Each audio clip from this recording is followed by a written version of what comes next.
Okay, so we've been on this deep dive looking at how Greek mythology is like woven into modern storytelling. Yeah. And we found this really cool audio clip called Greek Mythology, Tales of Heroes and Monsters Mm. from the show Mystery Stories. Mm, And it got us thinking about, yeah. you know, are these ancient tales more than just stories? Like, do they actually have like a deeper meaning for us even today? What I found really interesting was that the clip used Hercules Oh, yeah. as like a prime example. Yeah. And I think we all know him as the ultimate strongman. Yeah, the guy with all the muscles and who does these incredible feats of strength. Right, right. But his story is so much deeper than that. Yeah. It's not just about muscles and strength. Those 12 labors that he did, they weren't like a victory lap or anything like that. They Mm. were actually his punishment.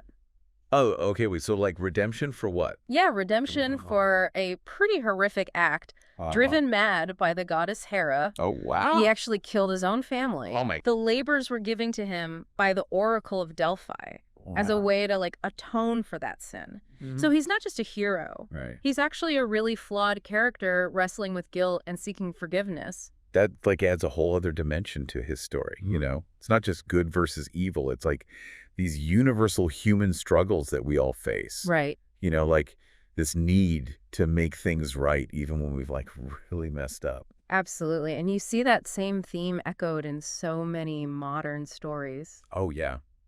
Think Yeah. about like Walter White in Breaking Bad, Oh, yeah. or even Severus Snape in Harry Potter. Oh, that's a good one. They do these terrible things, but they also grapple with what they've done and sometimes find a path to redemption, even if it's a tragic one. The clip also brought up Medusa, Oh, yeah. the snakes for hair, that terrifying gaze that can turn you to stone. Right. I think a lot of people just see her as a monster, but there's so much more to her story. Yeah. Definitely.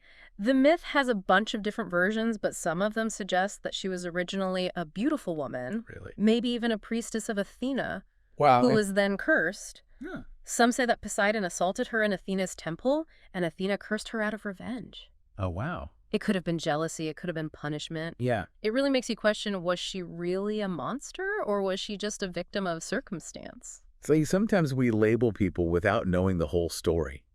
Exactly. We get stuck on the monster part and forget that they might be complex. They might have been through something awful. Right, and that brings us to how these Greek myths shape our understanding of heroes and villains. Mm-hmm. The clip pointed out how much they've influenced modern storytelling, especially in superhero movies and fantasy. It's like they created the blueprint for the hero's journey, Yeah. which we see everywhere these days. It's not even just the hero's journey. What else? It's the archetypes. Oh, Like the hero, There's the obviously. outline.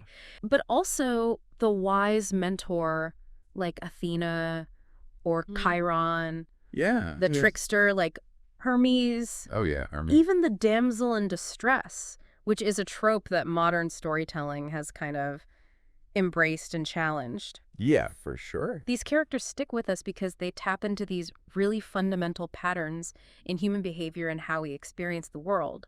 And then there are the epic battles, Oh, yeah, for sure. like the Clash of the Titans or the Siege of Troy. Right. Those stories are kind of echoed in everything from Lord of the Rings to Star Wars. Exactly. We are still drawn to those kinds of struggles, the internal and external ones. And that actually leads to another enduring element of Greek mythology, the monsters. Oh, yeah, the monster. The clip talks about how much we love monsters, and I think there's a reason for that. Yeah, definitely.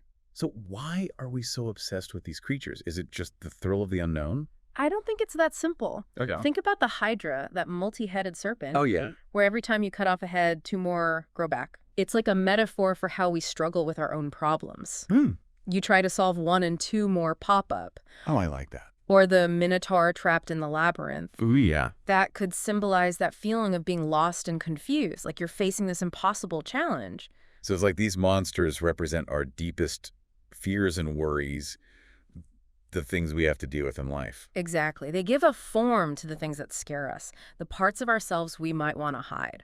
And by confronting them, even if it's just through stories, Yeah. we can maybe find a way to understand and overcome those fears. So all of this tells us that these myths are way more than just entertaining stories. Yeah. They give us these profound insights into human nature, morality, all the struggles we face. Mm-hmm. But it still makes you wonder, like the clip asked, Are they just stories? Right. Or are they telling us something deeper, something true about who we are in the world we live in? I think the power of these myths is that they're not about what's literally true. It's about how they make us think, how they help us deal with the big questions. I like that. They're like mirrors, Oh, yeah. reflecting our anxieties, our hopes, our What dreams. about you? What stands out to you about these myths?